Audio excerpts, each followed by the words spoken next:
and all of a sudden your foundation just didn't look very good anymore. Just was filling in all your fine lines and your wrinkles and your pores and making you look older and really, quite frankly, worse than what you did to begin with. This video is for you. So we're live today. I'm hoping my mirror is not in the way. My name's Camille, and we're going to jump right into it. So who should be wearing a primer? Well, pretty much anybody who is experiencing large pores, fine lines, wrinkles, any kind of situation on your face where it doesn't feel smooth or you have those textures, you might consider using a primer. There are two basic different types of primers. One of them is a silicone-based primer, and then one's a water-based, or we could just say non-silicone. Usually the non-silicone types will say on the container, like this one here, says very clearly on the back of it that it is a non-silicone-based primer. So if you have acne or oily skin, you always want to avoid silicone primers. Now, a lot of times when we think of silicone primers, we think of clear types, like this one here. It's completely clear. When you put it on, it kind of has a slippery, sort of, almost like a slippery, slimy feel. And this one is not blurring at all. It's just completely clear. But what those do is they fill in those fine lines and pores. And so when you go to wear your makeup, it actually helps adhere the makeup to your face better. And it also fills in all those fine lines and wrinkles and pores. And so it creates a nice, smooth canvas for that makeup to stick to.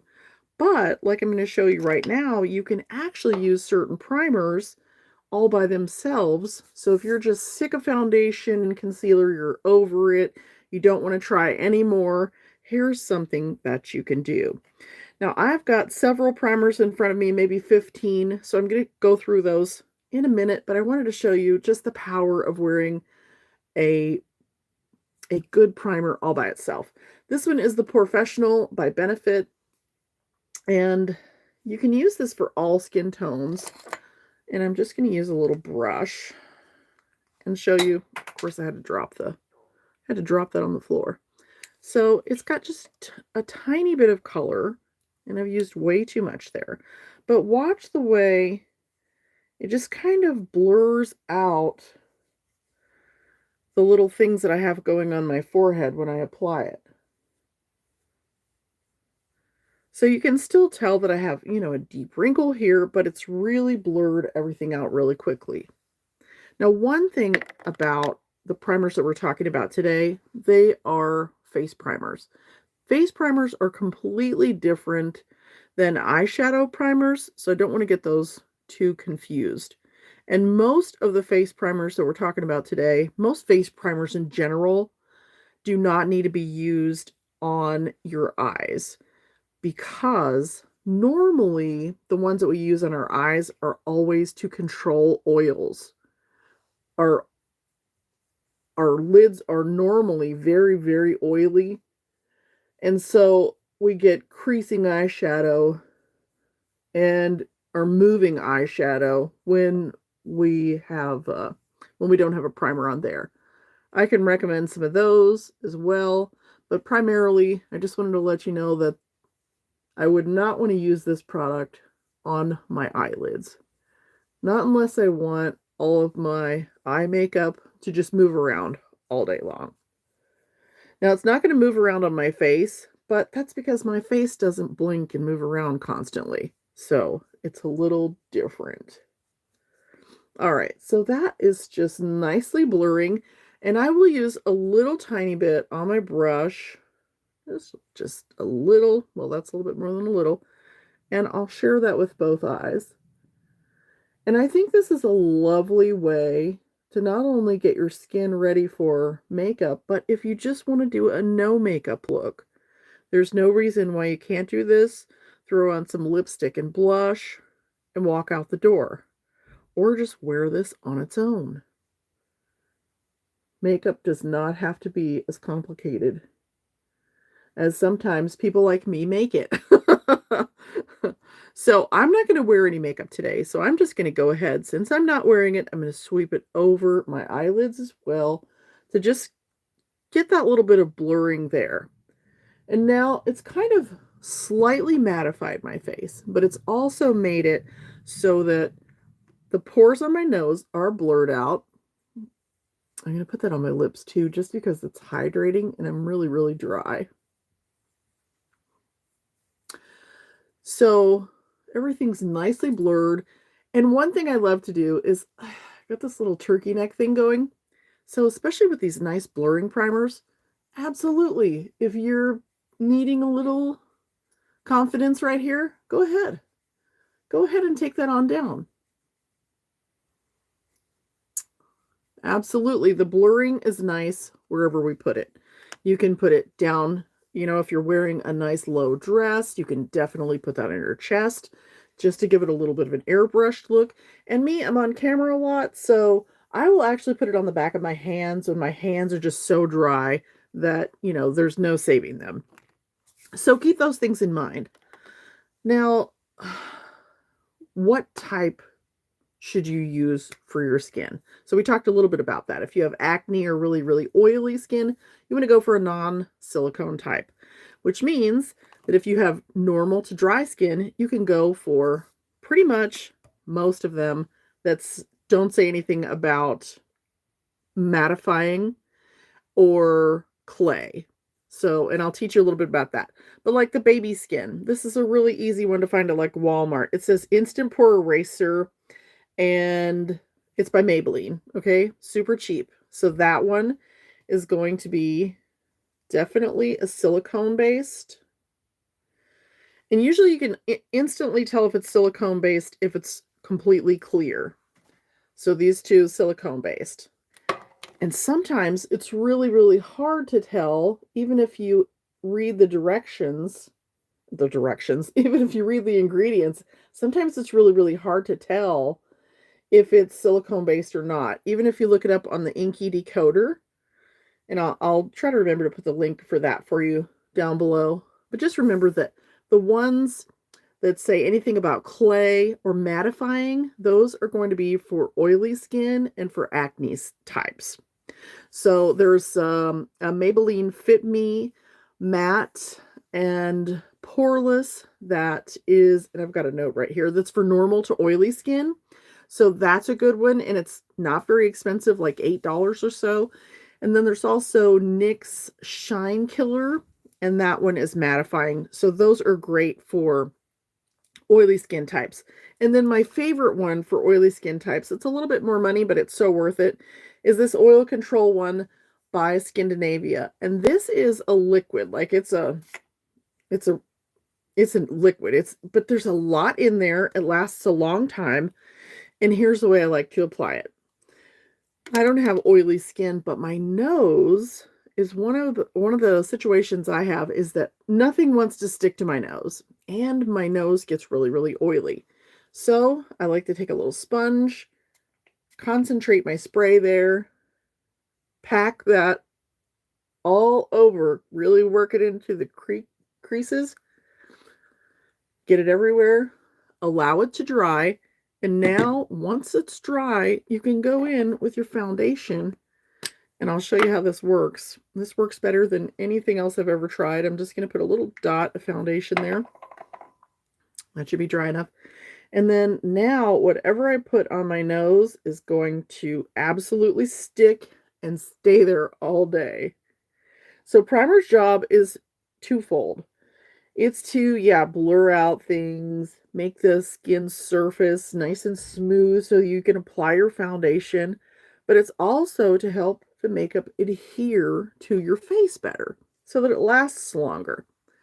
Now, that's going to stay on my nose, making it look just so pretty all day.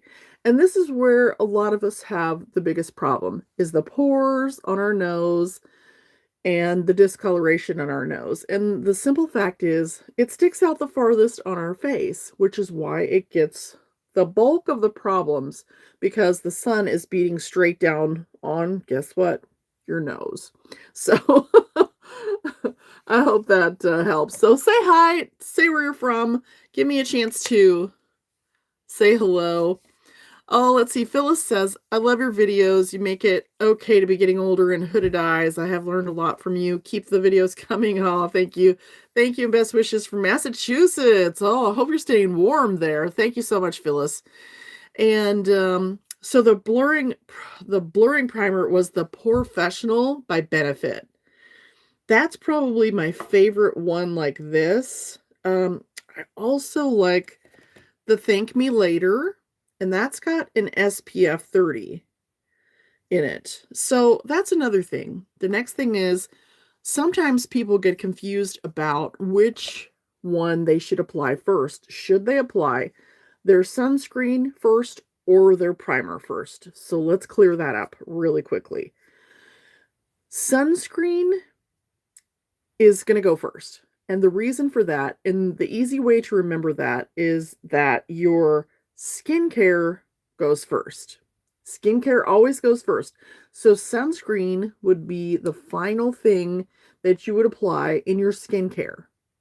So then once your sunscreen, has a chance to soak in, dry, then you would go in with your primer. Now, they've come up with these primers that are great. They blur and they have SPF in them. So I love those kind as well because they save an extra, they save that step. So there's this one that I like that's like that. And then there's also the Maybelline Master Prime. I just dropped it on the floor. Let me grab it. I don't know why I have to drop everything, but okay. So the Master Prime is got an SPF 30. And so those two are nice for blurring and adding your SPF. And then the one that I normally use is not per se a primer, but it works like a primer. And that's my Prime. It's got the SPF 40. It does a beautiful job. It does not blur anything, but it does a beautiful job of giving you a nice, smooth face to work with to apply your makeup to. Some that I did not care for, and I love the Catrice brand, but some that I didn't care for as much as others would be this one and this one. So those are both by Catrice. And actually, I just bought a new one by Catrice that I didn't like either. So, but everybody's different. Everybody has their own that they love.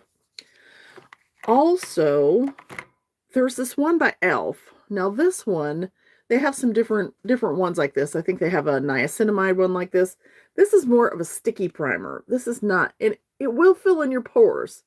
It will fill in your pores. It's a real sticky primer. It's definitely going to hold your makeup on your face really well, but it's really, really thick and it feels yucky going on. This is the one I always tell people it kind of feels like Elmer's glue going on your face. Like it's really thick. But if you can get past that really thick Elmer's glue feel, it actually kind of goes away and then sinks into your skin. But you see how thick that is? So, of course, you would spread it out farther, but it's not my absolute favorite. It's my absolute favorite compared to this one. If I want to keep makeup on my nose, yes, I can use that. And this is probably the only exception to everything we're talking about today that you could actually use as an eye primer, and that's because it's really sticky, and so that makeup really adheres to it well. So let me see what else I have here. And we do actually now have after the fact primers, which is kind of different. But this one is called Nano Blur. And it's actually, I think this is a Canadian company that makes this.